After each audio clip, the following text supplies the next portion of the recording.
Ciao a tutti, sono Gianluca Aime, studio alla Facoltà di Scienze Storiche dell'Università di Torino. Benvenuti in questo canale YouTube, i riassunti di storia, e oggi continuiamo con la nostra chiacchierata sulla storia della democrazia americana.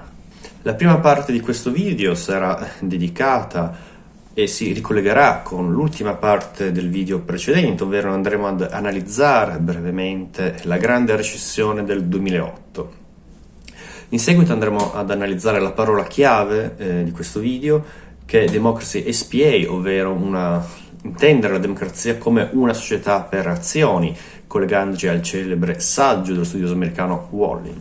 In seguito andremo a vedere i due mandati di Obama, uno se vogliamo più idealista, il secondo invece dal volto più realista dal punto di vista della politica. E infine andremo a vedere, analizzando il populismo, oppure andando ad analizzare l'ondata di democrazia diretta. Pensiamo agli eventi di Zuccotti Park del 2011, di Occupy Wall Street, oppure al movimento del Tea Party che si era formato sotto la presidenza di Obama. Andremo a vedere la nascita di questo del populismo e di come tutto questo si può collegare in qualche modo con la presidenza futura di Trump, che avverrà ovviamente alla fine del mandato di Obama.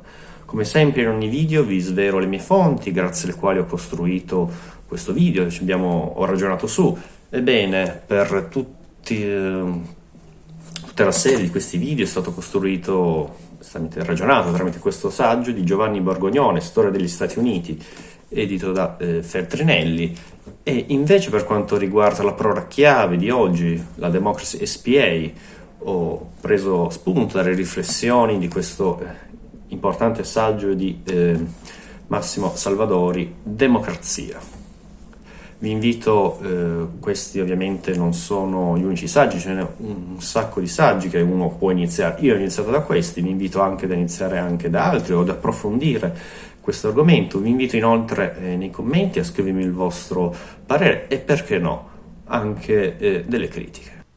Possiamo dire che il 15 settembre del 2008 iniziò la grande recessione, ovvero quel periodo economico, sociale, politico che stiamo vivendo ancora tutt'oggi.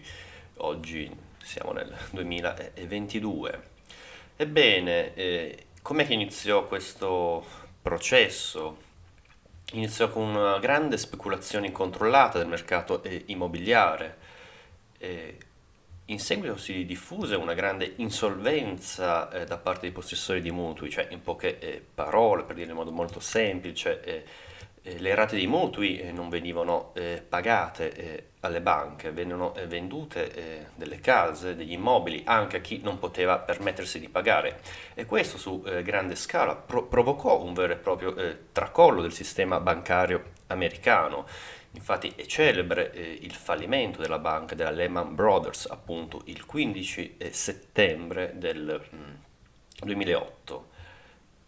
Questo quando le banche rischiano, di fatto falliscono, vanno in bancarotta, è una vera e propria catastrofe. Questo rischiò e minò l'intero sistema economico americano.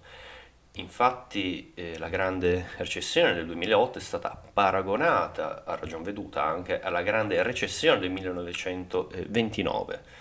Provocò un vero e proprio terremoto al sistema economico americano dal punto di vista finanziario e non solo dal punto di vista economico e industriale, dal punto di vista dei risparmi delle famiglie, quindi un'economia, se vogliamo, più reale, non solo americano ma anche a livello globale.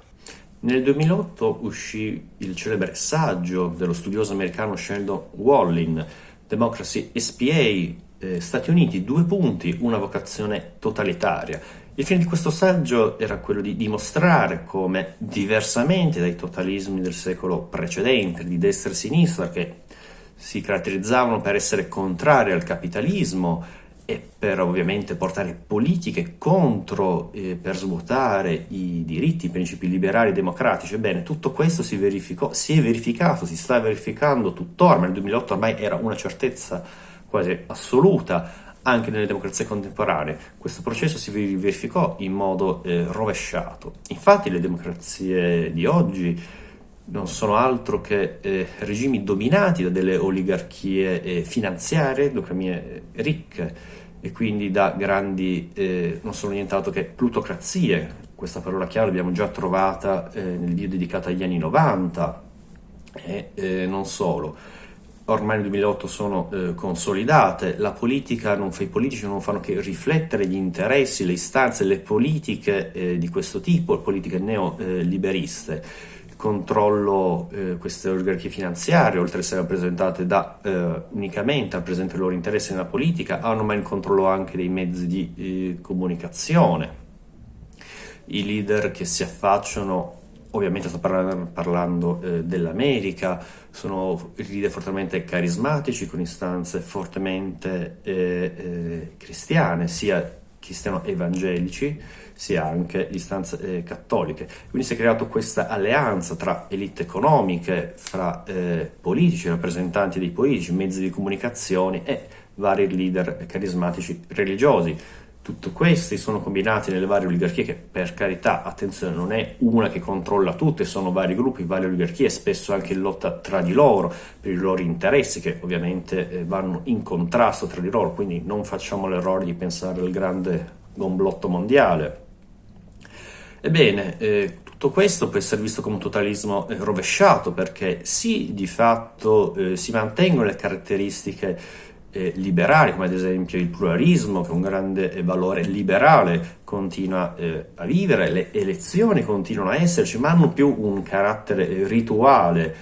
Pensiamo in America, voti un partito, il repubblicano democratico, ormai le politiche vanno in quella direzione, è una cosa che noi abbiamo anche visto e che vedremo in questi video. Ebbene, quindi, nonostante questa facciata, le democrazie di oggi sono una nuova faccia, un nuovo volto di un totalitarismo, appunto, e quindi si può vedere ormai le democrazie di oggi appunto come SPA, come delle società per azioni, nella quale chi è che ha maggior potere, chi è che indirizza, chi ha il maggior numero di capitali, come appunto una società per azione, quindi sono dominate dalle grandi oligarchie che, lo ripeto ancora una volta, non è una che controlla tutte, alcune sono diverse, che hanno anche appunto interessi divergenti tra di loro. Sempre di questo discorso ricordiamo un altro celebre saggio nel 2011, quindi qualche anno dopo la grande recessione del 2008, venne pubblicato da Crouch, che è grande sociologo e politologo britannico. Precedentemente abbiamo parlato del suo celebre saggio Post-democrazia. Ebbene, nel 2011 uscì il suo saggio Il potere dei giganti, punto, perché la crisi non ha sconfitto il neoliberismo. E quindi si dava conferma a quei tratti, quelle teorie che erano state delineate da Wally col suo saggio del 2008. E quindi si vede come in questo saggio i poteri giganti sono appunto queste grandi oligarchie, e si vede come appunto questa crisi non abbia spazzato via queste oligarchie, ma a differenza come ha consolidato ancora di più il potere. Infatti, al posto di pagare le conseguenze, di pagare questa crisi economica, hanno affossato le spese del loro mantenimento agli stati, quindi a tutti quanti i cittadini. Quindi, morale della favola, tiriamo un secco riassunto, si vede come oggi, nella democrazia contemporanea, l'economia domina la politica, quindi come le oligarchie finanziarie, le oligarchie economiche sono i veri attori del potere. A novembre del 2008, soltanto a 2 mesi dello scoppio della grande recessione, che ricordiamo è stata a settembre di quel stesso anno, si verificarono le elezioni del nuovo presidente. Il candidato repubblicano era McCain, un repubblicano moderato che spesso votò in modo indipendente rispetto al suo partito. McCain era un veterano della guerra del Vietnam, che fu prigioniero dal 1967 al 1973. Invece il vicepresidente, candidato alla vicepresidenza del Partito Repubblicano, era Sarah Palin, governatore dell'Alaska. E già qua si vedono le frizioni all'interno di questo partito. Se abbiamo come candidato alla presidenza un moderato, bene, come candidato alla vicepresidenza abbiamo un membro della destra populista e religioso, ovviamente protestante. E qui vediamo la tradizione che è partita da Reagan, di questo nuovo conservatorismo americano, destro, della destra, e che guarda al fondamentalismo protestante americano. È poi iniziato con Reagan, si è consolidato con Bush figlio e qui arriviamo al 2008. Invece, candidato al Partito Democratico, che vinse le primarie contro Hillary Clinton, la moglie dell'ex presidente degli anni 90.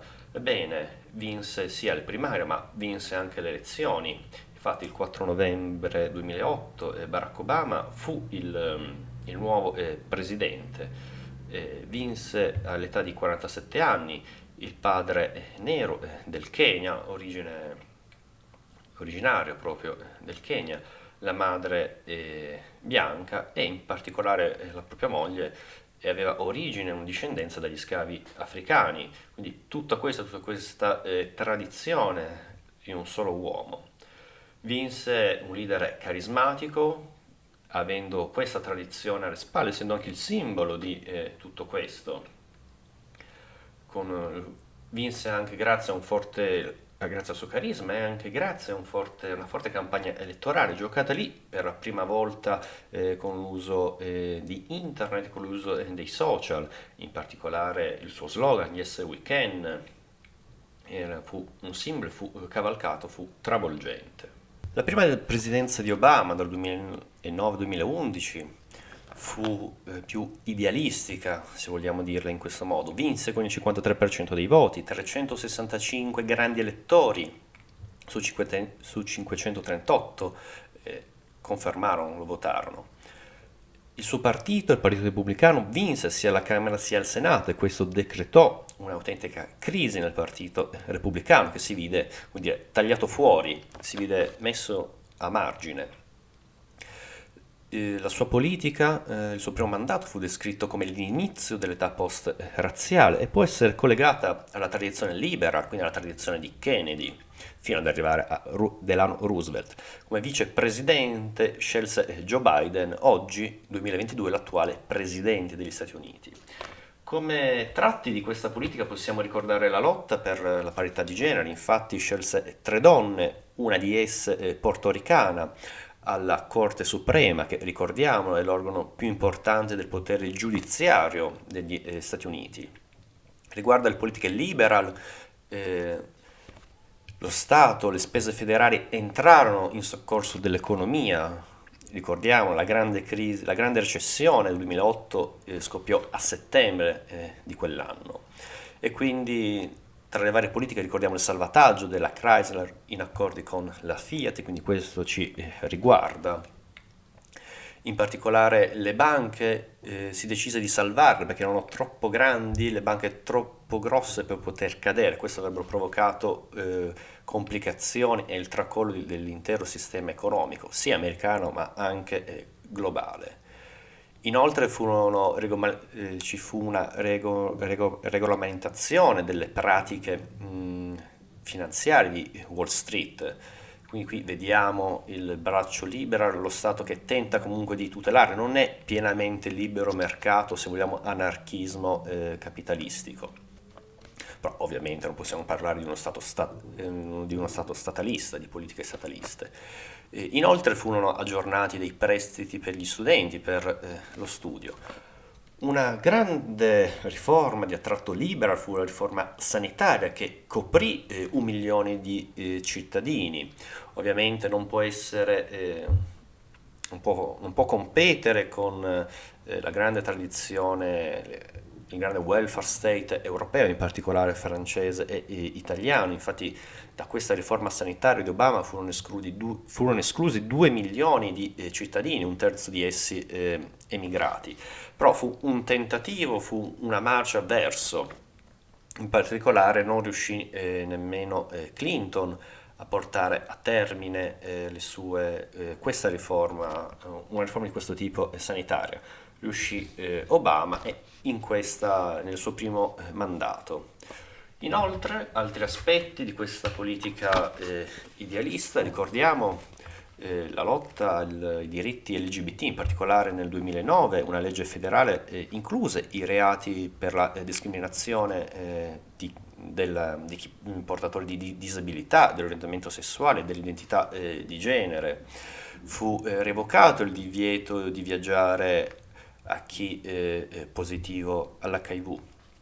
Nel 2010 la leva militare fu garantita anche agli omosessuali, e quindi questo gli diede una piena cittadinanza, perché ricordiamolo, dai tempi di Atene, dai tempi di Roma, la piena cittadinanza si vede quando una persona può abbracciare le armi per la propria polis, la propria città, il proprio stato.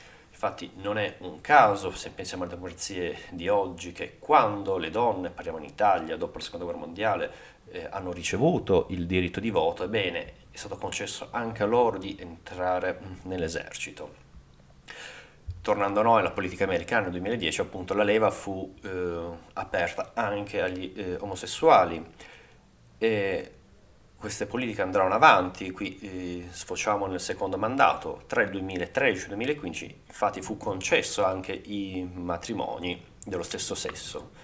Riguardo anche le politiche ambientali, nel 2009 l'amministrazione di Obama si mobilitò riguardo ai temi del riscaldamento globale, e nel 2014 si incrementarono le ricerche per le energie verdi.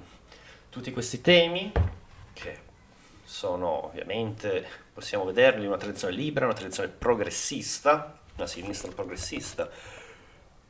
Ebbene, riguardo invece alla politica estera, vediamo un avvicinamento degli Stati Uniti all'Europa, quindi questa alleanza atlantica che si era un po' raffreddata, ovviamente con Reagan, ma poi con la guerra al terrore, con Bush, in qualche modo ritornarono. Obama si impegnò per lo smantellamento di Al-Qaeda, quindi nel continuare questa guerra al terrore iniziata da Bush figlio. In particolare il 1° maggio del 2011 fu catturato e ucciso Osama Bin Laden, l'ideatore, la mente dietro agli attentati dell'11 settembre. Nel 2009 in Afghanistan arrivarono altre truppe, e in totale le truppe ingaggiate in questo territorio furono di 72.000 unità.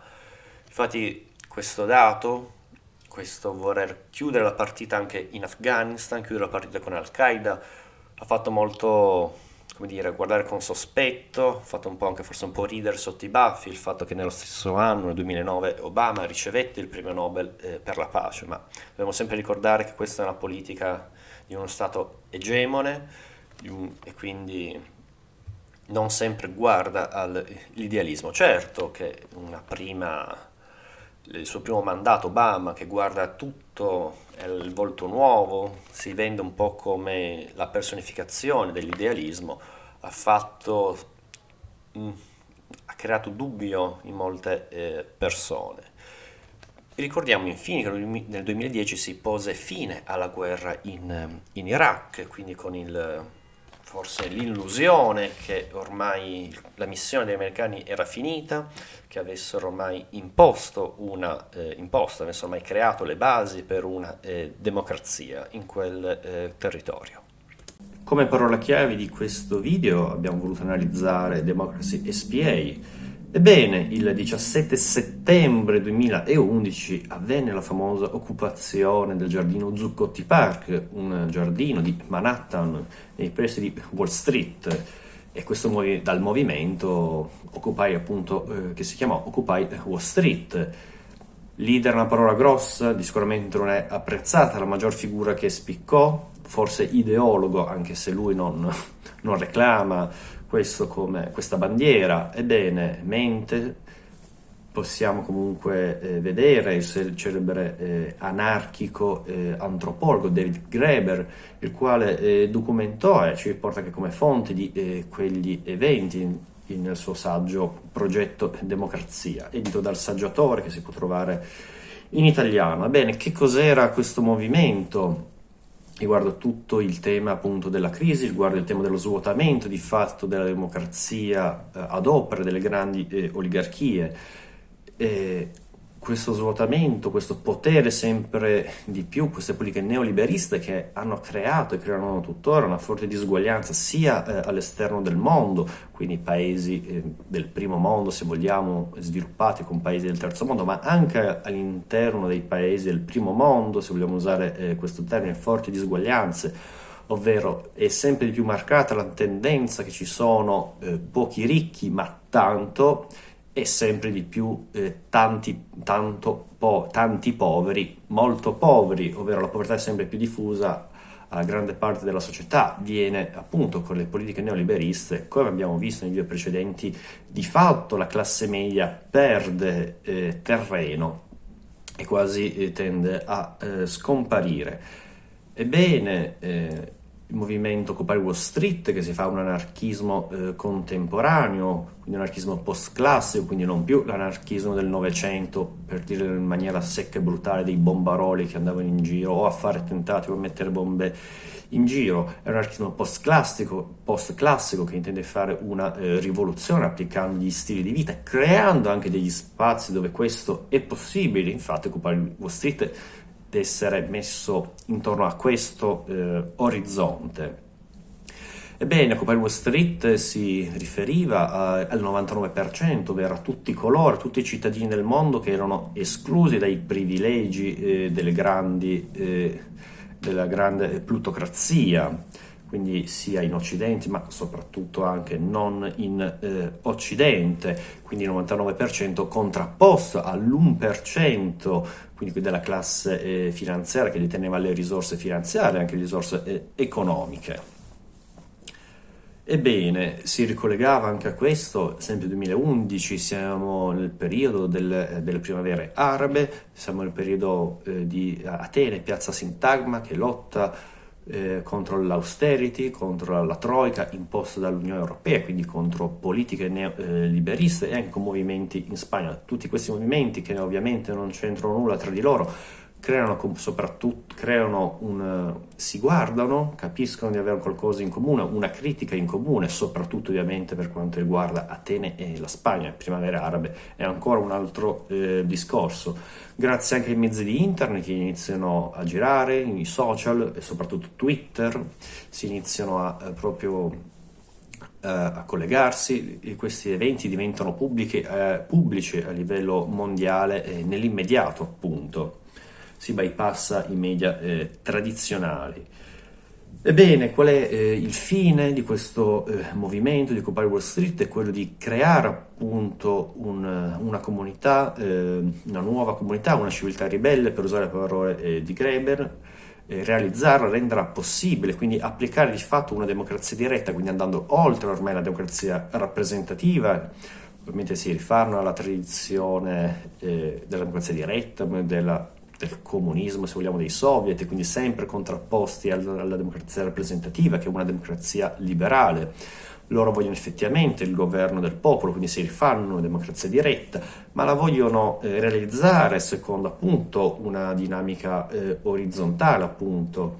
E quindi per Occupy Wall Street parliamo di una democrazia orizzontale, quindi un sistema, viene ideato un sistema, un'assemblea generale divisa in vari sottogruppi di lavoro, dove il tema principale è creare un consenso. Infatti il principio della maggioranza viene letto appunto come una sorta di potere, una prevaricazione su tutti quanti. Le decisioni devono essere prese tramite il consenso. Adesso non posso spiegare nel dettaglio come questa assemblea generale funzionava. Appunto c'era un'assemblea generale, gruppi di lavoro, altri sottogruppi, e dentro si dibatteva, e lì bisognava veramente andare avanti a colpi di consenso.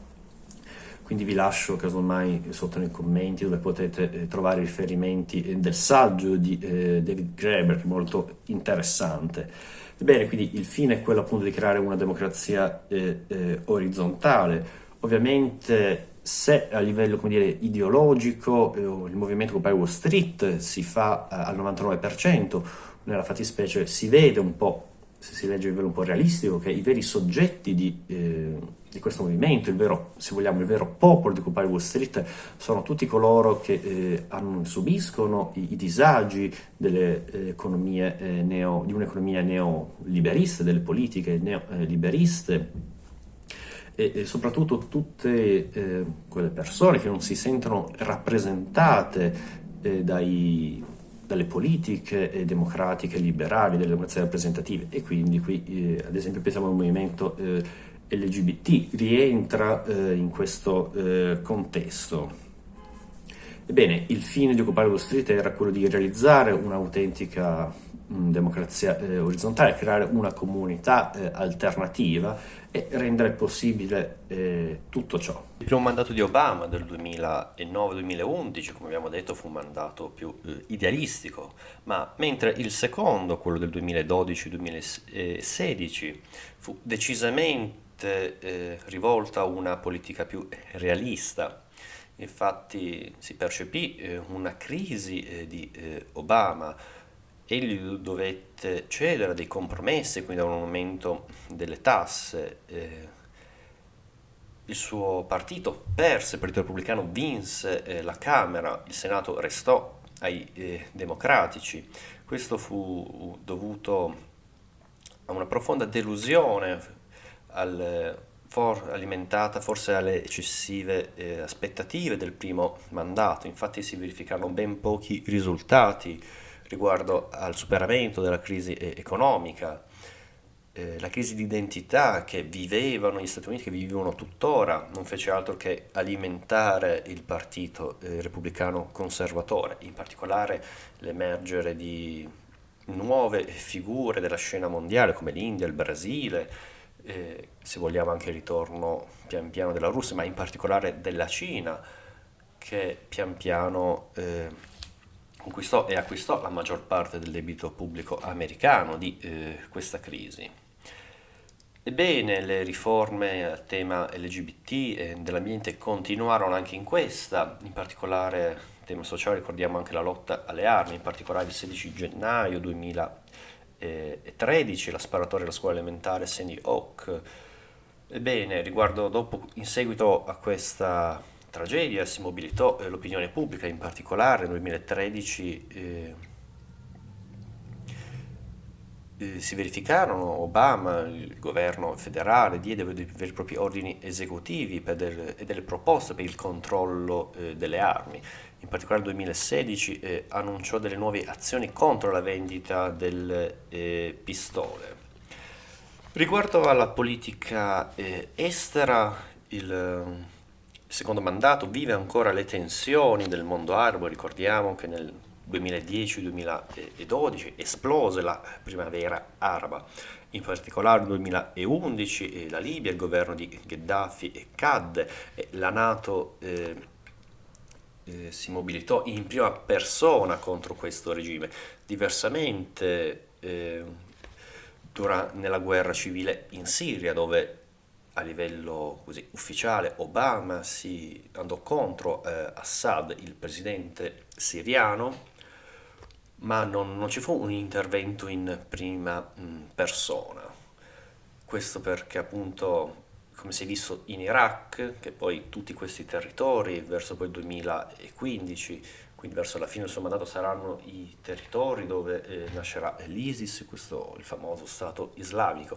Comunque si vide che forse un intervento in prima persona non era l'ideale, ma si rischiava di incendiare la situazione, che era già quanto incandescente di suo. Ebbene, oltre alla Libia, oltre alla Siria, Obama si impegnò per ulteriori sanzioni all'Iran. Invece un'apertura in politica estera si ebbe nel 2015 con una certa apertura storica tra gli Stati Uniti e Cuba. Invece, come abbiamo detto, continuò la guerra al terrore, iniziata da Bush figlio, quindi con la guerra in Afghanistan. Riguardo politica interna, il mito che aveva così vissuto il suo primo mandato, cioè il mito della fine dell'età post-razziale, fu appunto una illusione. Infatti le disuguaglianze economiche e sociali degli afroamericani erano l'85% degli afroamericani subiva le disuguaglianze economiche e sociali. Inoltre gli ispanici avevano un reddito inferiore a quello dei bianchi, quindi continuavano a esserci delle forti disuguaglianze, nonostante, come dire, l'avvenuta di questo presidente. Inoltre la destra, i repubblicani, la destra conservatrice si fece sempre più sentire, andavano sempre più in opposizione alle politiche progressiste, in particolare quelle politiche progressiste che guardavano con favore il welfare europeo. In particolare possiamo riassumere i limiti di Obama. Uno di questi fu la prigione di Guantanamo a Cuba, rimase comunque aperta con tutti quanti, come dire, quei vuoti, quei buco neri della storia della democrazia americana che si erano già aperti sotto Bush figlio, però con Obama continuarono e si fecero pesare. In particolare durante la guerra in Afghanistan, ci furono una serie di incidenti con i droni, queste nuove armi che allora iniziarono ad essere usate, e quindi la figura che forse non è mai stata ben accetta degli americani portatori, tra virgolette, di pace in giro per il mondo con questi errori pesarono ancora di più. Inoltre Obama non fece nulla per risolvere quel lunghissimo conflitto e pesante fra Israele e la Palestina. Possiamo dire che in politica estera fu alquanto realistico e fu una continuazione di Bush, infatti un paese egemone come Obama, come gli Stati Uniti, scusatemi, non può che fare scelte appunto realistiche, non può basare la sua politica su, come dire, un'etica dello spirito, per dirla alla Max Weber.